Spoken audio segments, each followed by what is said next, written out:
Hi guys, this is John Evans, and welcome back to a new episode of Book Spade. I'm here with co-founder Mathew Lewis, and we are going to be discussing the current ongoing debate between Dr.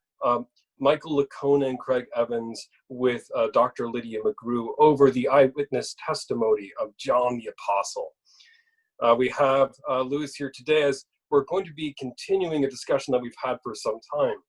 So, Matt, in your own research and your own studies so far, how did you feel about our last interview with Dr. McGrew? I mean, I enjoyed it from just the perspective that I had. I just was helping facilitate the call, and it was very fun spending time just listening to you two go back and forth. I could sense the enthusiasm on your end because I know that this is a lot of the things that she's been exploring, you've been exploring yourself. And just in conversations with you at the pub back before social distancing was a thing, you brought up a lot of these things that she's been addressing in her book. You've been bringing them up to me just, one-on-one. So it was cool to see you two explore these things. And she spent a lot of time with it, and she just released that book. So it was cool to see, these you two at work, because you two are clearly very, very enthusiastic and passionate. So it makes a layperson like me, or just a kind of somebody who doesn't have a huge understanding of the material, have a deeper appreciation for it. Absolutely. And I think that's largely the reason for this podcast and this discussion is, for our listeners, in the future, we're definitely going to go through some of the finer points of the Licona-McGrew debate in finer detail as future podcasts go on. But in the meantime, just as a kind of a casual preview, just a discussion of, who I am and who Matt is and what this whole project of Book and Spade really is all about, and how we discovered this path of evangelism in light of just a need to offer strong answers to a lot of serious objections. And of course, just an opportunity to make this material accessible to the outside world. One of the major critiques that Licona has been making against Dr. McGrew, at least from McGrew's point of view, has been a perspective on Licona's part that a philosopher, a doctorate of philosophy such as McGrew, has no place in the studies of the New Testament. And this is, of course, very tragic, because most of the greatest contributions in the New Testament field have been precisely made by people who are not professional scholars.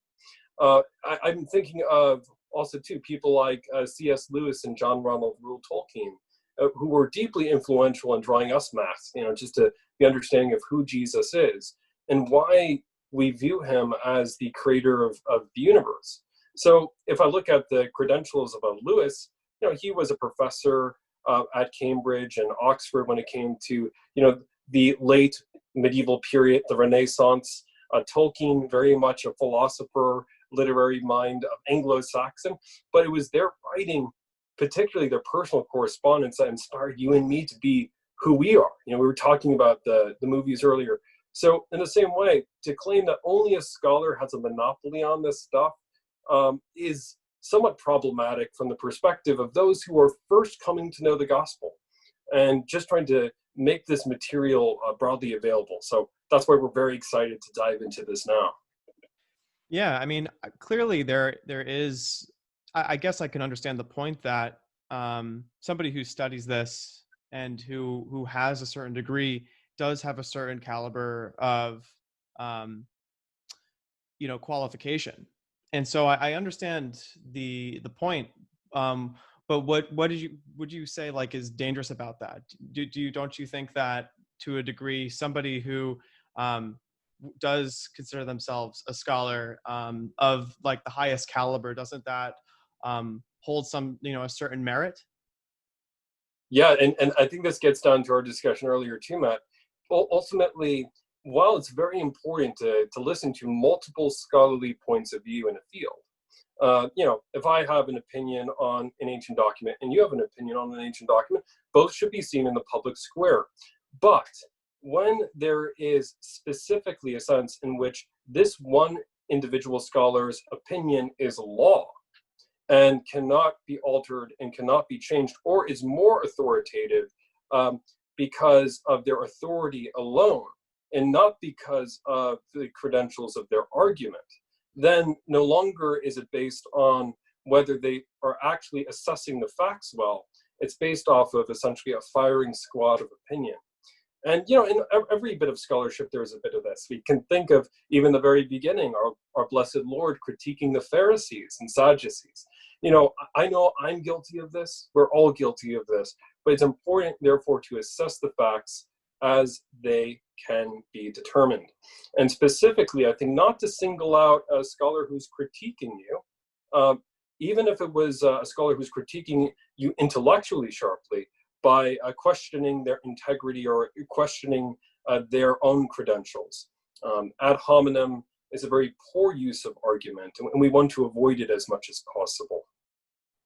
Yeah, I get it. I mean, it makes me think of sort of that courtroom mentality. Like if you're going to be interviewing a witness, and this kind of goes off of the question of the historicity of the Gospels. If you're interviewing a witness, one thing that a lawyer might do is that they would try to question the validity and the reliability of the witness themselves, like as a person and their credentials. And I can understand why, from a debate perspective, why you might want to question somebody's credentials, but I think in a ways I understand that doing so can also very easily distract from the points being made, and can distract from the fact that, or from the I'd say the philosophical idea of what you gain from speaking to somebody with the assumption that they know something that you don't know, something that you can learn from. And so I don't know, that's something that I can get behind. I think that there's a real scholarly collaborative spirit when that is embraced. So and I got that feeling when you were interviewing McGrew, and so I'm looking forward to seeing what we can do more at Book and Spade.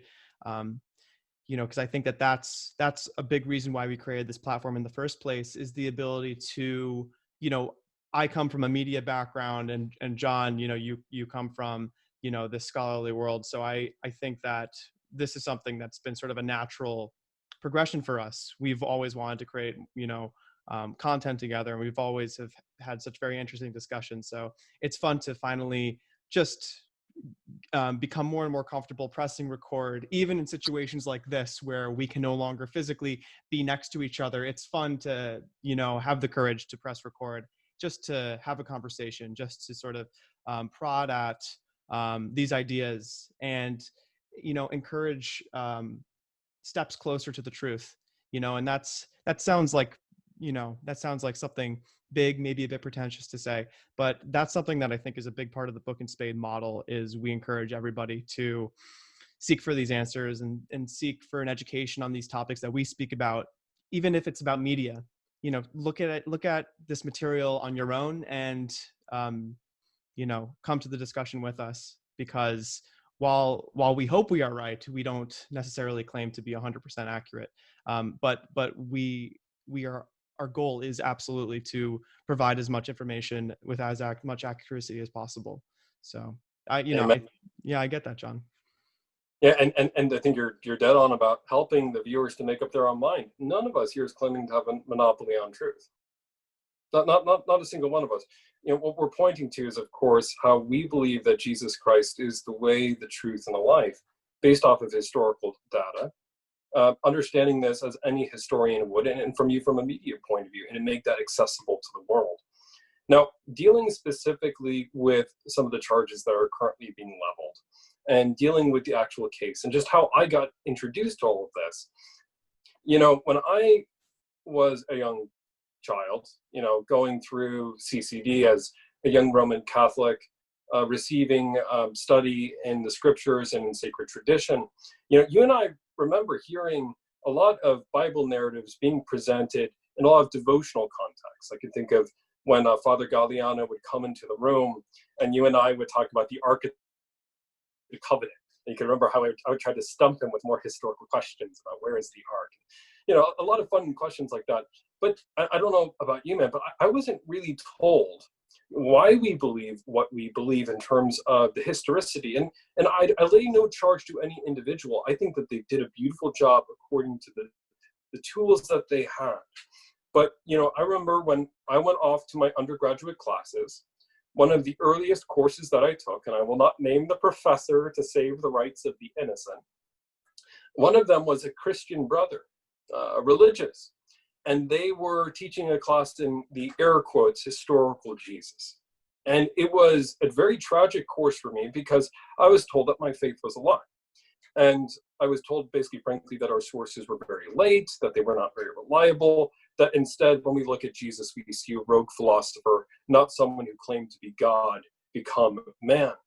And so that left me in a huge existential angst, and a huge existential problem, because I believed in the philosophical arguments of Christendom presented by C.S. Lewis for the natural law, for arguments over morality that are built into each and every one of us. And yet I could find no historical place to plant my foot, no solid rock there. And that led to, a long period of investigation. Now, over time, I discovered that a lot of what I was taught in that history class wasn't actually history. Instead, it was a lot of negative opinion from people who were persuaded by scholars who are heavily biased.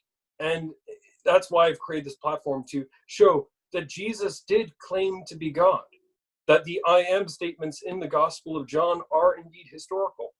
And so, there's a reason why that's kind of critically personally important, both as a scholar, as a historian, as a future theologian, God willing, but also too, just as someone who wants to know, when I kneel in front of my Savior, as I pray to him, am I praying to someone who actually did walk the shores of Galilee? Or am I praying to a figure like Osiris or Krishna, for whom there is absolutely no historical evidence as far as we are aware? And that kind of just makes me think of not just our earlier discussions at the pub. When we were discussing, 4 or 5 years ago, when I had first come to the Lord, just discussing these issues with you. And I just wondering if you could reflect a little bit about your own faith journey before we discuss my own introduction to Licona and to McGrew, how you came to just discover a lot of these points, having debates like Lewis and Tolkien over a good pint. Yeah, I mean, a lot of I've come to this from a very different place because I am not in the same circles as you, John. I never took a theology class. My university studies were primarily in the liberal arts, and I was surrounded by like a good amount of, that, but I buy a much more postmodern crowd in a lot of ways, because, I never had to, like, I didn't go to, for example, I never went to like a Catholic or a Christian university. I did go to a Catholic school when I was younger. But you and I actually ended up going to the same CCD programs. And, my return to faith happened later in life, happened in my college years. And one thing I remember challenging you on when, I was still entertaining nihilism in a lot of ways and was going through sort of an agnostic period. I remember challenging you, when you were talking about these theology classes, and I was challenging you on the concept of how to best reach people. And I asked, like, isn't there something to gain by simply introducing people to the concepts? Like, if you're in a theology class, isn't it better to simply be able to just reach people and have them have an understanding of the faith rather than trying to convince them or begin to go down the path of like, this actually happened? Isn't there something to be gained when you're trying to have an actual conversation with atheists and that they will never define the terms in the ways that you might wish to? For example, you can bring up Jesus, but you would leave out certain pieces and you would make it slightly more easy to digest for them in a way that they would understand. And so my questions back in the day would be, isn't it better to just meet somebody kind of halfway and not necessarily fully embrace your faith or completely convey it in conversation, just so that you can almost reach somebody better. And I remember bringing these up to you, bringing up this specific topic to you, because I remember that being something that I struggled with myself. I remember feeling like I had a difficult time even speaking to myself in my own internal monologue about my faith and about my own understanding of how a lot of this it can be not only historically accurate, but there's so much that I felt like I was so surrounded by opinions that were very against Jesus and were very against everything that Christianity stands for, that it almost was socially difficult for me to imagine a conversation where somebody can follow my footsteps or follow where my head is going in terms of talking about how this is plausible, how when you look at the Gospels, you can see sort of the miracle of God becoming man and why that means everything. And so to sum it up, I remember challenging you on that and thinking, well, isn't it just better to meet halfway with your students? Isn't it better to not embrace it as canon, as being true? And I'm sure you remember how I responded that, ultimately when you're dealing with the person of Christ, which is really the whole heart of the Licona-McGrew debate and our own discussions back in the day, you're dealing with a question that cannot be dodged. C.S. Lewis divided the question into a trilemma. Either Jesus is who he says he is, or he is a madman, or he is a liar. Jesus clearly claims in all four Gospels to be the unique creator God. And if he is the creator God, and he knows that he is the creator God, then we have an opportunity with the most intimate relationship imaginable with love incarnate. And love who not only speaks of love as an abstraction, as the unmoved mover of the philosophers, and not merely because of legalism or authoritarianism, as we see in some Eastern traditions, or in a master-slave relationship, as we see expressed in the Quran by even Quranic apologists themselves, but rather as a parent-child relationship. Jesus over and over again refers to God as Abba in the New Testament, as he professes to be of the same divine nature. And so the claims of our faith are not merely philosophical. It isn't merely a matter of ideas. To quote Carl Jung, Jung said, "In Jesus, the form became real."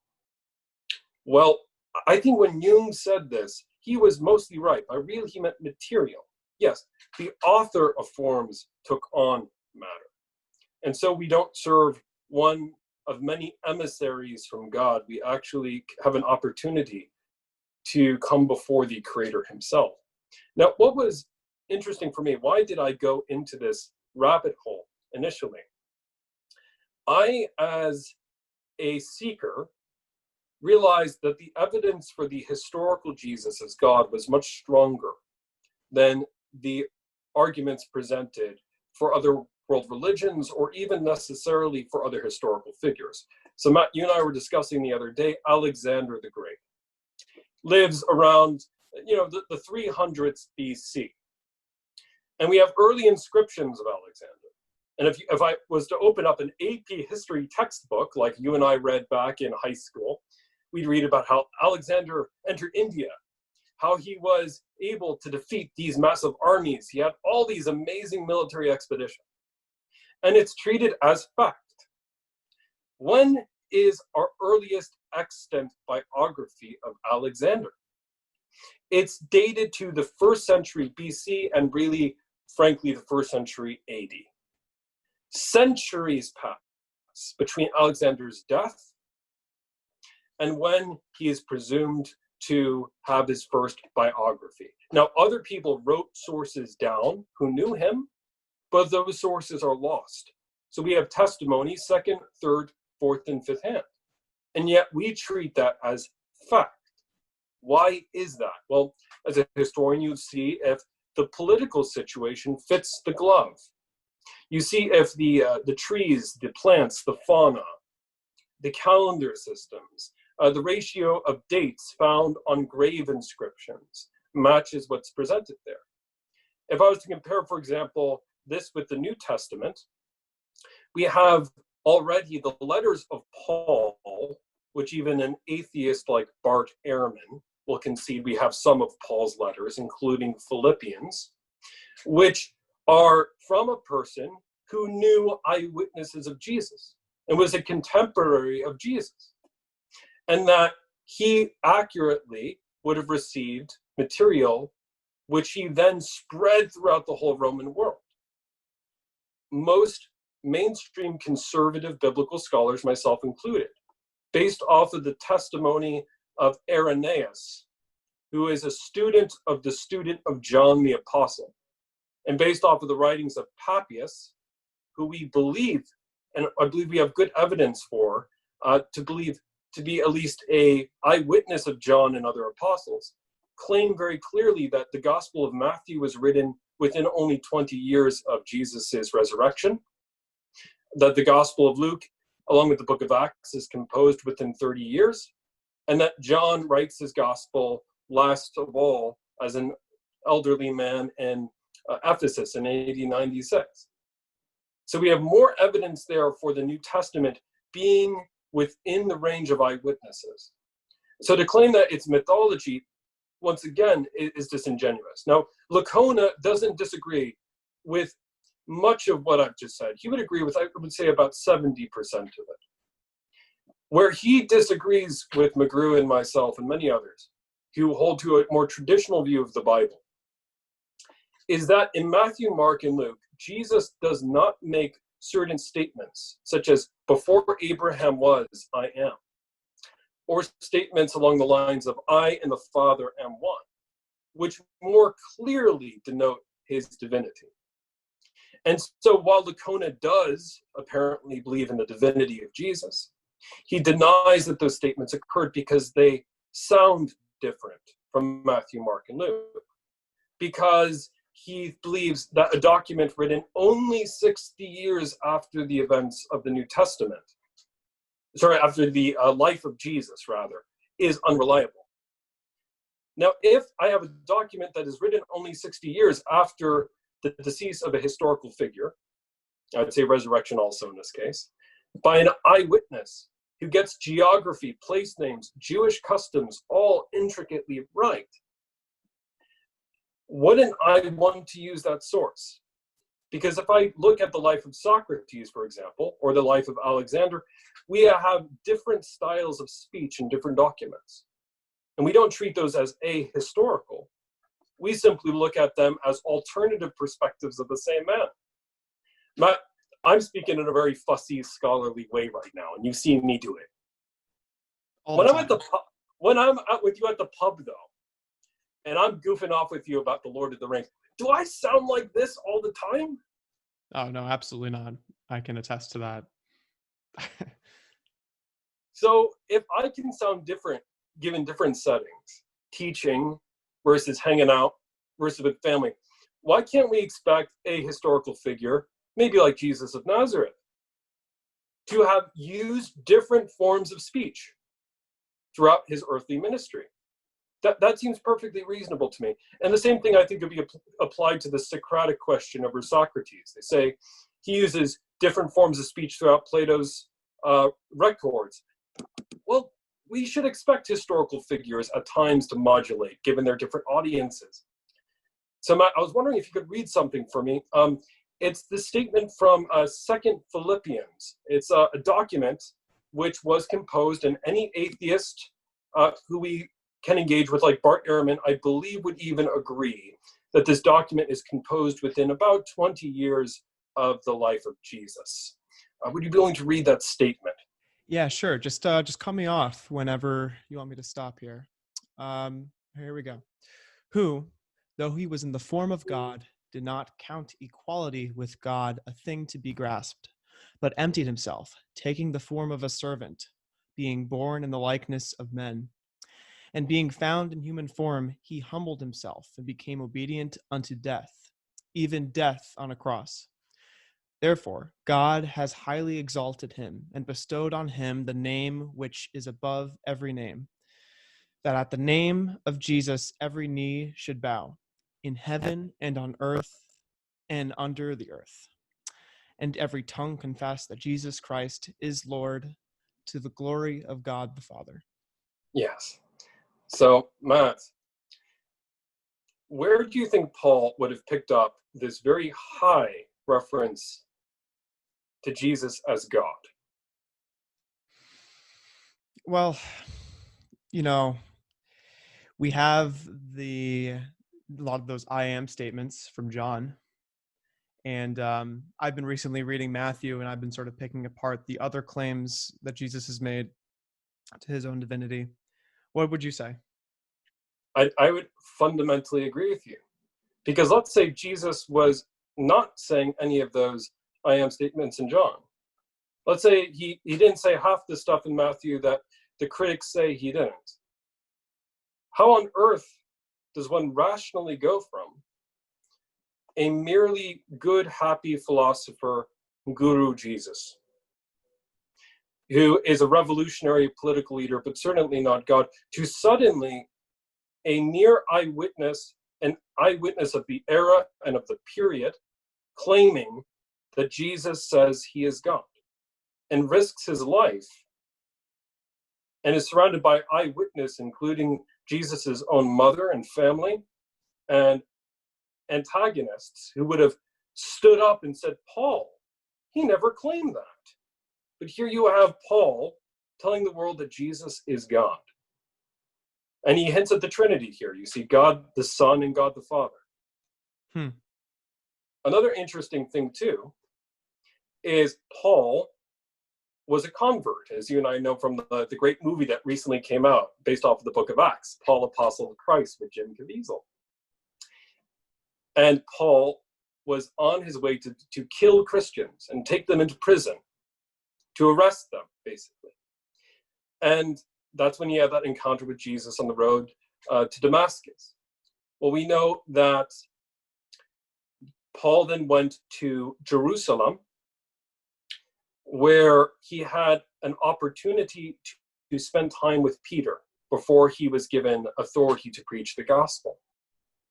What you and I don't know by reading the English here, but if you and I were reading the Greek, most people believe that this is an ancient creed, because the Greek lacks certain details that makes it appear as though it was on its own. Many people believe it may have originated in Aramaic, and that it would have been a creed that would have then been handed on to Paul and known to the community. Now, if that's the case, some have dated this creed within 3 to 4 years of the resurrection event, 33 AD. So this might be the earliest Christian creed in the history of the world. It might be. Now, there might be earlier ones. For us, there is one God, the Father, through whom are all things, and by whom are all things, and one Lord Jesus Christ, through whom were made all things, and by whom are all things. That also appears in some form in Corinthians as well. But you see already the earliest church, threatened with persecution, threatened with death, quoting a creed that says Jesus is God directly within 3 to 5 to 10 years after his resurrection. That is a lot stronger, frankly, than the evidence that Alexander traveled even to Persia. Yeah, one thing that was interesting is I didn't realize just how late a lot of these sources were recorded for people. Like, I think we were discussing like Socrates recently, and how all of our records on Socrates are no, not Socrates. Alexander. But weren't we also talking about Aristotle? Yeah. Yeah. Well, because what we were saying is Aristotle left us a record that Socrates was a real person. Yeah. And that, you have eyewitnesses of Socrates, such as Xenophanes and Plato, in their writing sources. And by the way, Socrates sounds different in Plato than he does in Xenophanes or Xenophon, right? And yet Socrates wrote nothing down on his own. No one would ever say that just because Plato represents Socrates as sounding a little different than he does in Xenophon, that Socrates didn't say the things reported in any of those texts. And no one would certainly say that Socrates didn't make any of those historical claims. And Plato is never claiming to write history. Xenophon is, to some extent, claiming to write a philosophical treatise, but we treat these as fact. Now, John the Apostle, like Plato, is a disciple of Jesus. John taught students like Polycarp, and we presume Papias, and they had students like Irenaeus, very similar to Aristotle. And they tell us all kinds of things about Jesus, which agree fundamentally with the Gospel of John and Matthew, Mark, and Luke. Now, all of these people claim that the biographies of Jesus are historical documents. They never say that was merely a mythological text. So the evidence for Jesus is 1,000 times stronger because of eyewitnesses who knew eyewitnesses. People who directly knew John, who lived to 90 years old, than we have for necessarily Socrates. I mean, that's pretty remarkable when you get down to it. Yeah, it is. I mean, what's cool is that the time frame of recording is very short. And then, but then on top of that, you also have like these powerful accounts. You know, one thing that's so interesting and is such incredible evidence is just when you look at the biographies of the saints or even just of the apostles. You know, like when you have somebody who's converted, you know, who converts and has a sudden U-turn in their life towards God, it's very powerful. And the fact that we have something like this here in Philippians, which is a combination of both an early record and also this personal account, it's very powerful. It's, you know, it's very like emotionally charged too. So it makes me think, and I am reminded now of you know, Paul and his basically how he helped record the eyewitness testimony of Luke, and I remember that film and how well that Paul the Apostle, that film really talked about sort of the technical side of what it's like to record a gospel, and how you know, collecting all of this information and all of this all of these stories on Christ was such an emotional experience, specifically in that instance, because you have Luke. You have Paul, who's in the dungeon the entire time, and you have Luke, who's working basically as his scribe and is able to convince the guards to let him in to record this eyewitness testimony. You know, and here's the remarkable aspect of this: Licona's whole thesis, which McGrew is reacting against, is claiming that these eyewitnesses who knew and loved Jesus, like Matthew and John, and then people like John Mark, who were known to eyewitnesses such as Peter, and Luke, who met eyewitnesses. Maybe he met Mary. We know he traveled with Paul, certainly. He certainly must have had some contact with Peter. That they deliberately changed events, that they deliberately changed chronologies and statements in order to make a selling point, in order to evangelize. That's Licona's thesis. And he calls these literary devices, and he claims that these are common historical practices for the time. Now, Matt, given to the extent to what you just described about Paul in the Mamertine prison in Rome, in a pit covered in filth and dirt, and the extent to which Luke must have gone to simply to record as a scribe, hypothetically, do you think that that kind of a thesis of literary devices even seems plausible? Well, surely just the simple act of writing this eyewitness testimony down of when Christians are being burned at the stake, in the city all around, there's the incentive to, this was not an act that would have encouraged Paul to have saved his life. Like, Paul was, if anything, putting his life in more danger by giving this eyewitness testimony, by having all of this being written down. And so doing anything to evangelize or to encourage anybody to the faith, I just can't imagine that being part of the equation, or even crossing his mind. If anything, it was to simply record what it was like to be in the presence of Christ, since he was one of the last remaining apostles.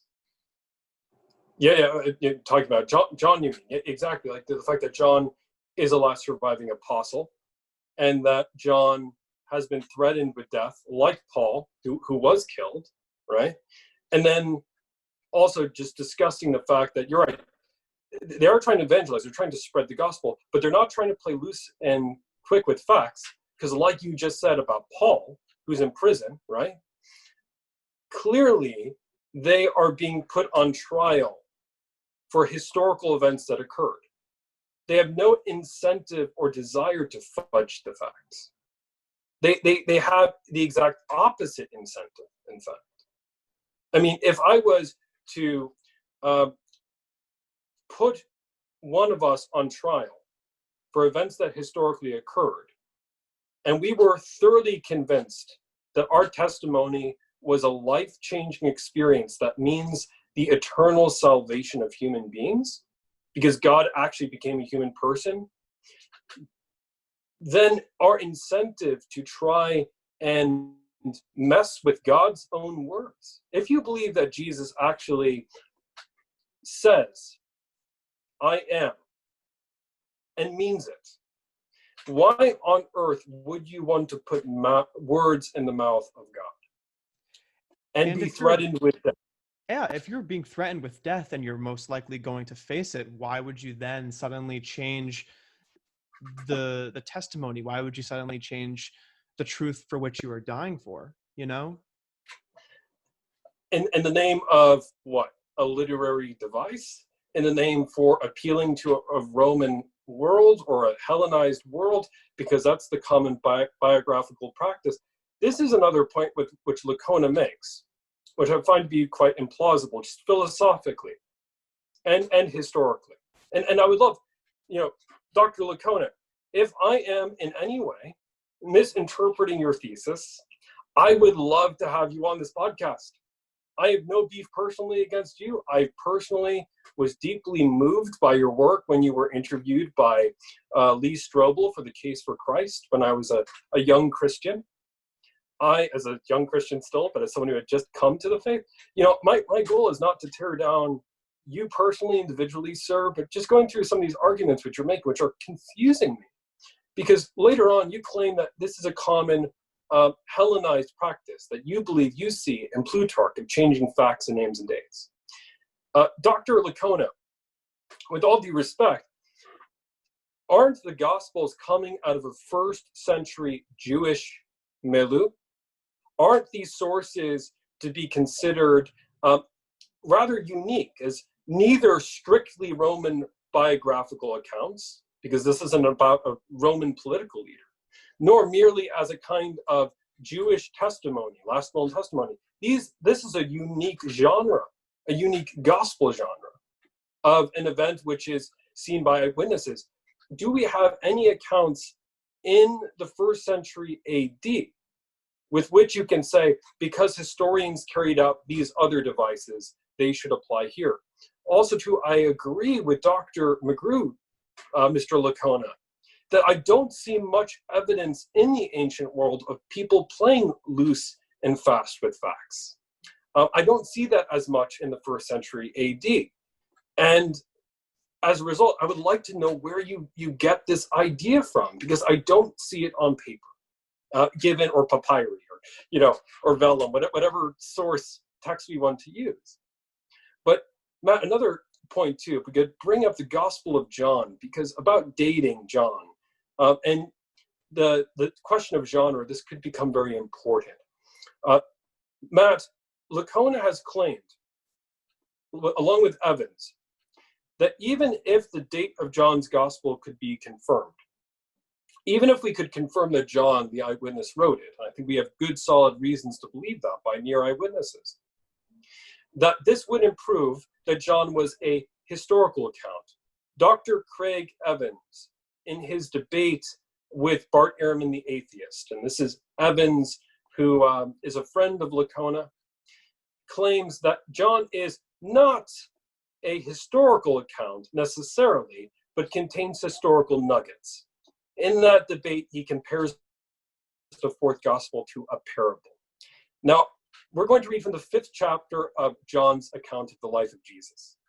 And I want to first get your take on the first couple of verses once you've read, whether this sounds like history to you or whether this sounds like mythology. Yeah, sure thing. So I have it pulled up here. Just cut me off when you would like me to pause. Yeah. Some time later, Jesus went up to Jerusalem for one of the Jewish festivals. Now there in Jerusalem, near the Sheep Gate, a pool, which in Aramaic is called Bethesda, and which is surrounded by 5 covered colonnades. Here, a great number of disabled people used to lie, the blind, the lame, the paralyzed.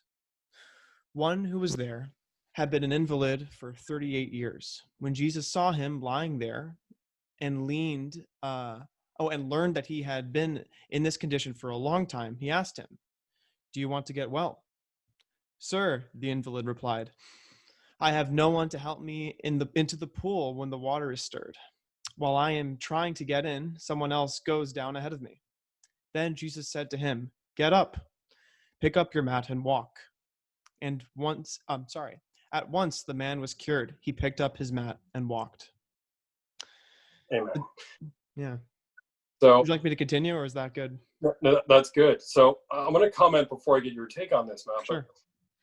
So Licona and Evans seem to, and I'm not saying that their points of view are entirely parallel, but from statements that Evans has directly said in the debate with Bart Ehrman the atheist, and by statements that Licona has made in support of Evans' thesis, they believe that the Gospel of John is merely an account that contains historical nuggets. Now, what we see here, however, is an account which accurately reflects the geography of the Holy Land. So this pool of Bethesda with 5 porticos, if you and I were to sit in a high critical German school of theology back in the 19th century when they first began to tear up the Bible as a historical document, they used to laugh that there was no such thing as a pool of Bethesda, that it didn't exist, that people in the Holy Land hadn't discovered it. Until in recent history, I think it was only in the 2000s, if memory serves me, sure enough, they found the pool of Bethesda with 5 porticos, exactly as described in the Gospel. Wow. What's even more interesting for me is Daniel Wallace, someone with whom I bitterly disagree on some points. He also denies, as far as I'm aware, please correct me if I'm wrong, Dr. Wallace, in the comments section. And I deeply admire and I love your work. I think that you're doing a lot of excellent work, but I don't like, Wallace, that you also denied the I am statements as embellishment. But Wallace seems to have claimed, interestingly enough, that the tense of this passage places Jesus's visitation to the pool of Bethesda as an event that occurs before its destruction, along with the destruction of Jerusalem, circa AD 70. Jesus is said to have gone to a pool. It is having 5 porticos. It is in Jerusalem. It's written in the present tense. Now, Matt, what if I said there is a wonderful restaurant in the North Tower of the World Trade Center? You Yeah. would say, you'd say to me, John, you're insane. That was destroyed a long time ago. You would look at me like, well, maybe you're a time traveler, John. Maybe you got in a device. John, by almost the entire consensus of the critical world or the liberal or conservative evangelical world, is said to have written after the destruction of Jerusalem in AD 70. So he's writing in the 90s AD, when John is an old man in Ephesus. And we hold to Johannine authorship, as we explained in our previous podcast. How on earth is someone writing in the 90s AD? How on earth do they have accurate knowledge of geography from 30 years before? And maybe, here's an interesting thesis, and this is Wallace's argument. This is not my argument. This is Wallace's argument. If it's in the present tense, does that suggest that parts of the Gospel of John, like chapter 5, could have been written before 70 AD? Only, a handful of decades out of the events described, so closer to 40 years after the event? And if that's the case, Matt, to you, does this read like a historical account, just as a layperson who doesn't know the field? Or does it read like Middle Earth, like a legend with maybe some historical nuggets? I mean, it definitely reads like a historical document. I'm trying to understand, though, the other perspective, because I want to understand why the Gospel of John is under this debate more so than like the other Gospels. Is it simply because of the fact that this Gospel in particular features so many of these, a lot of these I am statements?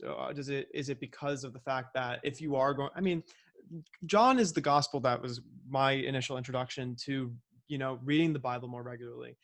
I'm curious why this is up for debate so much, because I want to understand why people are looking at this more than the other gospels, because I can't necessarily say that this is like, I understand how in Matthew, for example, you had the long list of lineages, and it reads very much like a record. And in John, it reads like a kind of like a flowing narrative at points. So I can get the perspective of why somebody might think, oh, this is more propaganda than it is gospel. But when you start bringing in the fact that there are these historical landmarks and it is written in this present tense, that, in my mind, just as a layperson, is much, much stronger than the argument of, well, they decide, well, it's written in different tenses, or different voices. Oh, it's, it could potentially have been written for this reason. Because I think that these are some very classic ways to archaeologically like date a document. And once you start realizing that these things are present in the document, then it's difficult to, put those up against opinions, in my opinion. And in order to do so, what you have to assume is, and this is what Licona is really charging McGrew with. He's claiming that Lydia McGrew is a conservative scholar. In his words, I believe I'm correctly paraphrasing him there, because McGrew is simply applying these same historical criteria, which we use for any other historical document in the ancient world, to the New Testament, and assuming that the New Testament, therefore, particularly these I am statements, but throughout the Synoptic Gospels, Licona is interested in all sorts of details which he says are deliberately changed by the apostles to fit a certain argument. But to my point, he's claiming that McGrew is foolish for believing that we could synchronize these in an accurate historical way and say that the apostles didn't deliberately fudge facts and didn't lie. And for me, if the whole record of the New Testament is under the threat of being tortured, being maimed, being fed to wild beasts, then the likelihood that even for the sake of winning a single convert, you would fudge facts seems a little antithetical if you believe that Jesus is God. Now, another point, Matt, too, I want to get your take on this, because this is rather interesting to me. And you, as someone who's also a bit of a philosopher and media fan when it comes to movies, will find this to be quite interesting. If I look at something like Matthew, Mark, and Luke, you were describing how in the movie Paul, Apostle of Christ, it offers a potential historical scenario. It's a dramatization, so we don't know what really happened, but it shows Luke going down into the Mamertine prison, surrounded by Roman guards, while Paul is being chained. Now, assuming that a quarter of that depiction is something like the historical record preserved in some of these letters, don't you think that maybe Paul or Matthew, Mark, and Luke, not deliberately changing facts, not being dishonest, but that they might not have had the time to offer every single detail that historically happened, that their record might be slightly more abridged, or might not necessarily be in the most orderly fashion because they have someone with a sword standing right over them, guarding them. Don't you think that's very plausible? I mean, absolutely. I mean, from my storytelling abilities, I know that whenever I'm telling an account of something that actually happened, there is a decision in my mind of what to include and what is the most important thing, to get across, to capture the essence of what actually happened. And it's a huge challenge. And that's why in a lot of ways, I look at the Bible with, kind of these eyes of wonder. It's sort of like a miracle in a lot of ways that so much of it captured and left such an impact on the world. It captured the life of Christ. And I am pretty blown away. But just to go back, because I may have botched the way that I asked this question, but why do you think that, why is John specifically, why is that gospel under so much questioning? So you've raised probably what is the most important question in this podcast. Let me reiterate that Dr. Michael Licona is certainly not a fan of John as a historical source, but he is focused broadly on all the Gospels. But definitely Evans has probably, according to his public debate with Bart Ehrman, the poorest view. So I don't want to misrepresent our critics, but largely speaking, yes, you're right. They single out John as an ahistorical source, or containing only historical nuggets. Now, why is this? Now, we just discussed on this podcast how Matthew, Mark, and Luke and the Pauline epistles, all the stuff written before 70 AD, was composed under the persecution of Nero, and presumably under persecution from local Jewish leaders who were very angry at the early church because of the claims of Jesus. And we see this all throughout the book of Acts, where an angry mob will arise and they will attack the apostles. Now, we just said about Luke potentially recording Paul's words, that if someone is hanging over you with a sword, if you believe that any moment someone can burst down that door and take you into captivity, you're only going to mention the facts which you happen to mention in that specific sitting. There will be details which are inevitably incomplete or left out, not because you had a secret agenda, not because you're lying, because you didn't have the time, because you frankly were martyred. You were killed before you could say anything else. John is different because John was not martyred. John lived until he was an old man, according to his student's student Irenaeus. And as a result, he had time to create a free-flowing narrative in the Gospel of John and the book of Revelation, which we believe was probably composed on the island of Patmos when he was in prison. So John has time not only to read all the other material before, but to see what they didn't have time to write down. Yeah, that's very interesting, because then, from the mind of authorship, he could, include things that may have been left out that other apostles may have missed because, for example, they may have had, they might be seeing the end of their lives soon. They were under threat. That is interesting when you think about it from an editing perspective. Not an editing perspective, but from just he had a rare glimpse into the larger work. Um, you know, he was one of the only apostles that could see it and could um, see what would ultimately be the New Testament, or at least a huge portion of it. You know, that's quite an interesting perspective. I think it's a very unique perspective. I actually didn't think of it that way. Yeah, in fact, that's going to be, as far as I can gather from correspondence with Dr. McGrew, a large part of her thesis for her upcoming book, The Eye of the Beholder, on the Gospel of John specifically, where she will be discussing how it seems as though John deliberately is filling in the gaps.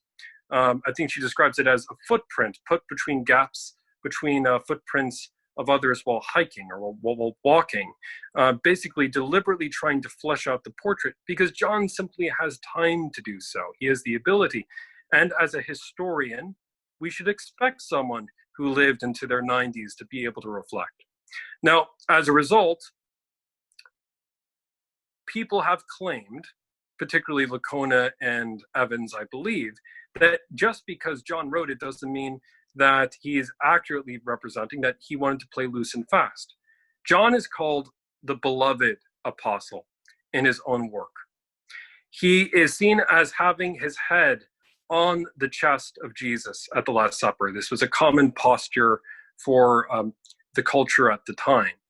He is believed to have been the caretaker of the mother of Jesus. He was there, presumably, when the mother of Jesus either died or was assumed into heaven, given your different background, whether you're a Protestant or Catholic, given our historical sources too. He has a more intimate relationship with the cousins or the brothers of Jesus, depending on, once again, your theological tradition. That means that he has access to material that even the other apostles don't. Far from discounting John, writing John off, we should frankly probably be viewing his work as potentially the most preeminent and the most personal. In John chapter 8, when Jesus gives his famous "before Abraham was, I am" statement,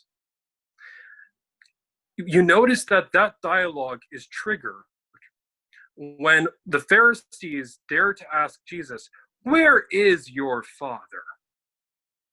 I don't think that was merely a theological jab. Remember, Jesus calls them brood of vipers later on, or the children of Satan. What made Jesus so angry there?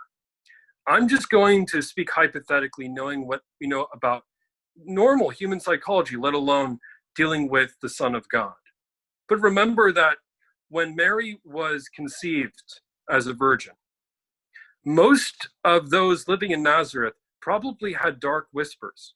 They didn't know about the angelic visitation of Gabriel. They hadn't seen Mary by the well. Therefore, there was a question of Jesus's paternity. So when the Pharisees say, "Where is your Father?" in John chapter 8, you could see there a hurtful comment by the religious establishment calling Jesus a bastard, calling him illegitimate, and therefore calling into question the honor of his mother as well, and of his other family as well. That is an amazingly potent reason, perhaps, why Jesus then goes to give one of the most extraordinary revelations of his humanity and divinity as the unique "I am that I am." It would explain, for example, certain passages in the Gospel of John which seem to deal with this frustration on the part of God become human flesh, dealing with religious elites, legalists at the time who simply aren't getting it. In my mind, this could not have been produced merely by someone who knew Jerusalem but was not intimate personally with Jesus or Jesus's family. You know, and this doesn't read like propaganda. You know, I mean, you know me, John. I'm very critical of a lot of different, evangelization techniques. And I'm not going to pretend like I understand what the techniques may have been 2,000 plus years ago. But I'm really, that is a very moving portrait right there. that, I mean, the famous I am statement and what, leading up to that, the whole context leading up to that, what it implies. I when you read John, in a lot of ways, you're kind of getting a very interesting, like, um, snippet of the life of Jesus, and it is very much from the portrait of, and from the eyes of John. You do feel kind of like you feel John's like presence in the gospel in a way, and I think that that's something that feels a bit different, at least just from my own reading of the other gospels. Do you think that that has anything to do also with like some of the frustration that we see from the academic world? Definitely. I mean, I'm just going to look at the Gospel of Luke, and I think this is something Dr. Lydia McGrew's husband, Tim McGrew, has mentioned in some debates. Luke is often called the divine or beloved physician, so a friend of apostles. He wasn't a member of the 12, but he says he interviewed eyewitnesses. You notice that the end of the book of Acts, the second volume set that he wrote, ends before the death of James, the cousin or brother of Jesus, before the death of Paul, and before the death of Peter. Now, if anyone is an atheist watching this, you know that one of the great genres of New Testament studies is the death of martyrs. This is a big deal in the early church. People wanted to know how these, wackos from the east part of the Roman Empire died for this Jesus guy. And so to not write those martyrdoms down tells people like Tim McGrew and myself and many others that the Gospel of Luke and Acts had to have been written before the death of Paul and before the death of Peter. And so it's a very early account.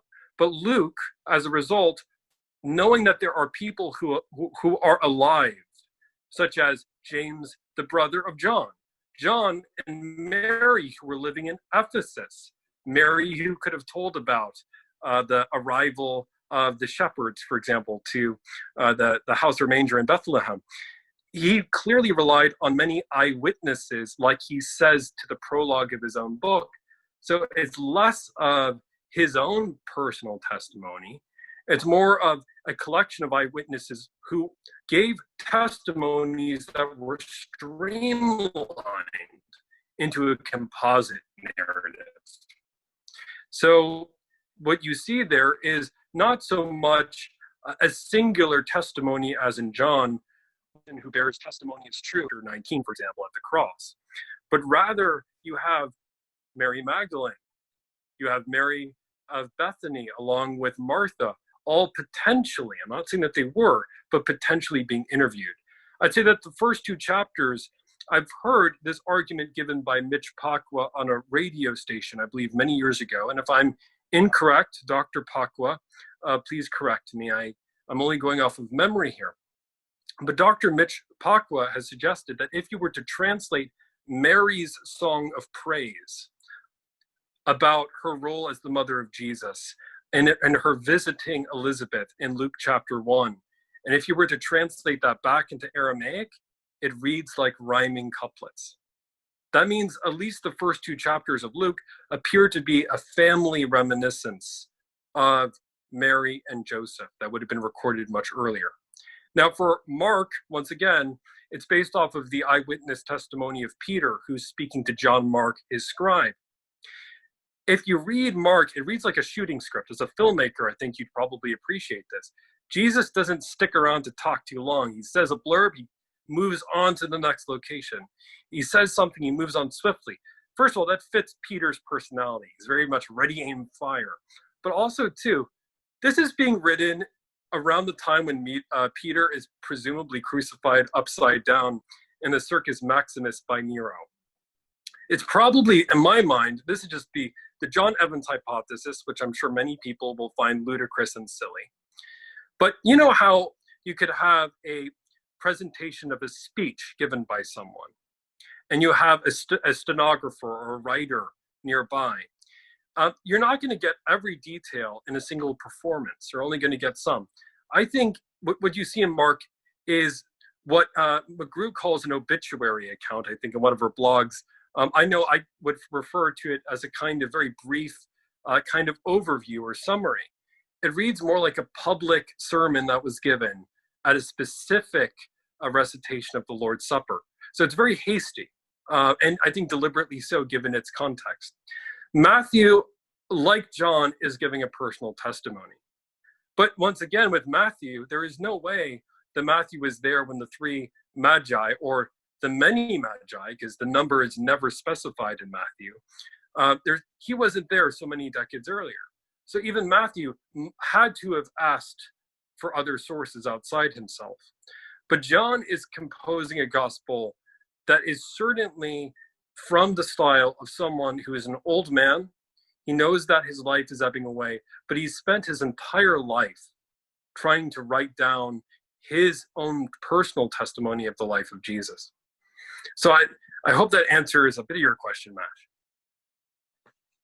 Yeah, I mean, that does definitely. It is interesting. And I'm just trying to see, and I need to look more into Licona's work, because I am curious just what the other perspective is. It would be really great if we could kind of continue this dialogue with him. It would be cool, because I do find the Gospel of John fascinating, and it would be a shame to just toss it aside. Not to say that it's being tossed aside without further investigation. I know that everybody in the scholarly world is open to all possibilities, and is constantly researching to see what could be as we discover more and more, like, what could be true. So I am hopeful to see more of a discussion on this, and to see where it ultimately goes. And I am curious to see what McGrew's, work is going to, talk about further. Because I feel like my personal investigation with John isn't over, and I would love to see, more of that perspective. Him being an old man writing this gospel, and what that implies. Because, writing an eyewitness testimony down, it isn't like recording like we are right now. It isn't, pressing record and, it isn't irrefutable evidence. There is such a thing as like human error. And what does that imply when it comes to historical records? So, when you mention the Alexander the Great records, it really puts things in perspective for me. So that's something that I feel like is so not talked about. And I think that it's of great benefit for us to understand, even just people who aren't of the faith. I think it's of great importance to understand that, the New Testament is an incredible record because of the fact that it was written so soon after the events had occurred. And it's almost unprecedented. And I think that has enormous weight for me, just as somebody who's just very curious about archaeology and history. And I think that it's very beautiful to see that all of this was compiled together the way it was. And so you can feel it. It's a very emotional experience, reading these gospels. So I appreciate you for bringing a lot of this to my attention, because it's definitely started a chapter of my life where I started investigating a lot of this on my own. And, I am constantly thirsty for more. Definitely. And just as we conclude, our discussion for today, just knowing that, of course, our viewers know this is only really a brief preview. It's certainly, we want to go into some of the more fine-tuned arguments later on, and we'd love to have Licona and Evans on, as I would continually love to interview McGrew. But, you were there after we were done with the interview with the good professor last time. And, I privately confided in her something which I promised I would copy down for posterity. And just that's how I first came across McGrew's thesis. And, I was on my way to a family wedding in Ireland. And if you ever visit Ireland, whether you visit Protestant churches or Catholic, similar to here, there's a lowering of attendance. You don't see as much of a groundswell like there used to be. And, it was somewhat mournful going to these beautiful cathedrals, but very few actually in the pews. And I was having a discussion with a clergy member who was there, a part of the party, and they brought to my attention the work of Evans and his debate with Ehrman over the I am statements in John. And I didn't have a crisis of faith in the sense that I stopped believing in God or the Bible, But the more and more I Googled the people who I admired, the people I loved, people like William Lane Craig, who has been calling Licona's very barbed critique of McGrew ironic, which deeply wounds me because I look up to William Lane Craig as a hero. So to see him, backing down like that really does bring me great sadness. And I would hope that in time we could get more clarification on his thinking. But I was reading all these scholars who were fundamentally telling me that, John, you are the only person who is thinking like this. Why are you, John, thinking that this document you're holding is indeed historical? And then I discovered the work of Dr. McGrew. Then I discovered the work of her husband, Tim McGrew. And then I discovered others who did share my viewpoint. And it's not to say that they were saying many things that I hadn't privately thought of in my mind or my heart or my soul. A lot of the arguments, Matt, which we've been making here, we made at the pub, but they were saying so in a scholarly field, and they were unashamed of the words of Jesus. Jesus says in the New Testament, "Whoever receives you receives me, and whoever receives me receives him who sent me." We believe with our hearts that we have in these, if you're a Protestant, you have 66 books in your canon. If you're a Catholic like us, you have about 72 or 73. What you have is a reliable eyewitness account. And it was overwhelming for me to know that I wasn't a lone voice in this, that there were those who had shared a perspective that saw these eyewitness accounts as important and critical.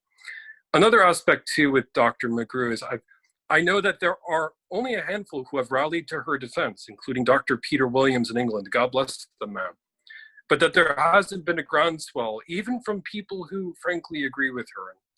I would encourage you, if you are a member of just the laity, not necessarily a scholar, or a student like myself, I'm only a student, or if you are a tenured professor, and if you investigate this data, and you do believe that McGrew is correct, please, I am begging you, try to defend her thesis, not because I think her ideas personally need any defense, and not because I think she's begging for a defense, but because often, unfortunately, people can enter into a kind of mob mentality.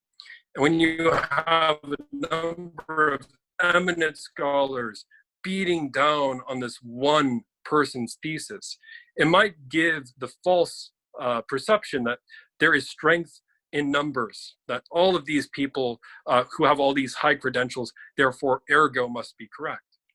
And this isn't me saying I agree with everything that either Tim or Lydia have stated either. I know I am probably even more conservative than they are, to make up your own mind. And as someone who is a massive fan of McGrew's defense of the Johannine corpus, and as someone who is a massive fan of a lot of the work that William Lane Craig has done in the past over defending early creedal statements, I would love to see the Christian world to be united in Scripture, because ultimately Licona and Evans, they are not atheists. They are not actually skeptics. They are evangelical scholars. So if we do not have unity in our own house, how can we expect to fulfill the words of Jesus in Matthew chapter 28? Go forth into all nations, teaching everything that I have commanded you, baptizing them in the name of the Father and the Son and the Holy Spirit, for I am with you always, even unto the ending of the age. The Trinity recorded only 20 years after the events described, perhaps even less. And when you think of the world's desperate need for answers, I would hope that the work of McGrew and our work, and the work of many other good scholars who agree, might encourage people not to take John Evans' word for it, far from it. Not even to take the excellent work of Dr. Lydia McGrew for it, but rather to go to the primary sources, dig, and in the comments section, if you disagree with us, let us know. We would love to answer questions in a polite discourse. We're here to make you self-feeders and not to make our work a kind of a pharisaical form of authoritarianism. Far from it. So we respect your contributions, each and every one of you, and we would love to hear much, much more. Yeah, I mean, I just to second that, I know it seems a bit silly to consider Book and Spade or these videos like a public forum because, a lot of you viewers cannot physically, participate with us vocally now on this video, but we would love to continue to interview and hold discussions with people and even to answer questions that our audience brings to us because first off, we love doing our own investigations and, seeing what research is out there and what theories are out there and what interpretations are out there, not just for scripture, but for a lot of other archaeological stuff, dealing with history, dealing with, biblical history. And so I just want to say thank you for, humoring us and for dealing with basically also our format at the moment. I look forward to being back with John and being able to record with him in person with some higher quality gear. So that will be resuming in the coming months, hopefully, once this is all back. So thank you for basically for viewing up to this point with the current format over Zoom. It's been very forgiving and it's been really great to be able to use this.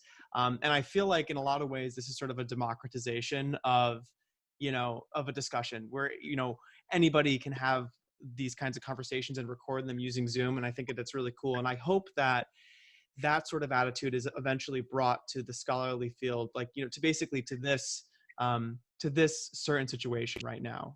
Because one thing that I'm just seeing from the outside as somebody who is not an expert in this field with zero credentials whatsoever, I'm seeing a lot of elitism, and I'm a little bit worried that that is going to be used as a way to shut people down without necessarily humoring or digesting some of their points. And that's a bit dangerous because once you start supporting an idea before looking at people, human to human, it ends up down a dangerous path, and it actually ends up down one where you end up self-sabotaging. So I look forward to continuing this sort of platform and continuing this sort of format, even once we get back to normal and we have our camera set up. I hope we can continue these sorts of discussions.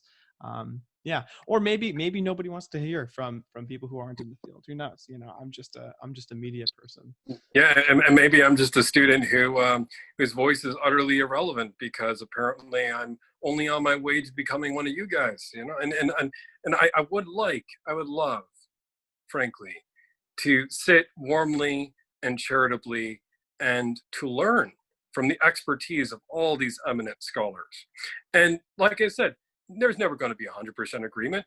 I don't agree with 100% of what I say halfway through the day, for crying out loud. I mean, there's always room for growth and always room for development.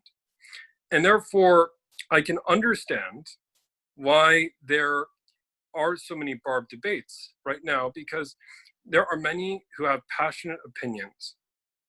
The material we are discussing changes your entire outlook on reality. If God has become a human person, that means that there is more than merely a heaven. It means more than merely that there is a God who exists.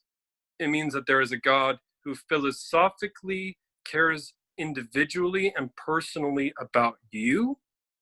And it means that he is calling you to an interpersonal relationship with him as a royal son or royal daughter.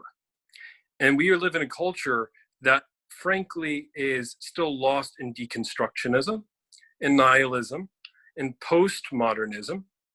And you see many souls who would love to first run away from theism, let alone the realization of the incarnation. But as someone who has come to believe that Jesus is who he says he is, the way, the truth, and the life, to know that there is a scholar, a single scholar, who is willing to stand up the way that Dr. McGrew is, what it does for me is it gives me the encouragement to know that even if you are a voice who appears to be the minority right now in a debate, which I hope remains cordial. I hope it remains cordial. It doesn't mean just because you are not the vast majority that you are necessarily wrong. For the first 3 centuries of the church, there was a crisis after Nicaea in 325 AD, when the church finally determined that Jesus indeed is who he says he is. They confirmed his claims to being true God and true man. And we recite this as Catholics every Sunday. If you are Orthodox or Anglican, you will be used to the creed. I believe in one God, the Father Almighty, creator of heaven and of earth, and one Lord Jesus Christ, the only begotten Son of God. Right afterwards, the entire world rejected that creed. A third of the bishops of the world openly said that Jesus was only a creature, the greatest of all God's little creatures, but still a creature, except for a handful of very brave bishops led by one highly persuasive and beautiful Orthodox bishop named Saint Athanasius. Athanasius said, no, Jesus is, as John says, the eternal Word, the Word made flesh. In his lifetime, Athanasius was mocked by his colleagues. He was exiled from his home. He was spat upon as a traitor. The emperor of the world wanted him gone. And yet Athanasius is enshrined as a great Christian hero. Whether you are a Protestant or a Catholic, he is remembered. People like Thomas More and Martin Luther, certainly no fans of each other, desperately saw Athanasius as a great hero. But in his lifetime, he was a villain in the eyes of most people. There was a point in Christian history where it was absolutely and fundamentally silly to talk about these first 3 Gospels, Matthew, Mark, and Luke, as eyewitness reports, because of German higher criticism. But about 20 years ago, many of you, like you, Dr. Licona, and you, Evans, and you, William Lane Craig, you stood up and you said, no, these are at least semi-reliable accounts. Now, we now know you've modified your definitions, but you stood up 20 years ago with people like N.T. Wright and talked how these at least are semi-historical. And that is still seen as my minority position by many people. Now Dr. McGrew has stood in the gap, like Athanasius, like C.S. Lewis, like Tolkien before her. And she's defending the authority of God's word. And she's defending the authority of God's word with a lot of cordial kindness, despite some very hateful comments that have been thrown at her by many people in high places. Never once in her book, The Mirror or the Mask, does she speak bitterly. I can't speak of any other correspondence. I'm only aware of her book that I've read from start to finish and several of her early blogs. But you see there a civility, at least in my contact. I would ask as a student, not as a teacher, that as I continue to learn from you, eminent experts, that you would extend to me the same kind of cordial kindness that she is to you, even if you think that our opinions matter very little because of our own lacking in credentials. Yeah, John, I think that's very well said. And I totally agree. Thank you, Matt. Well, and thank you for joining me on this wonderful expedition. This is only a preview of many podcasts to come, God willing, on these subjects. And we invite people to continue to keep up with us. Yeah. Thank you so much for watching. We'll catch you next time.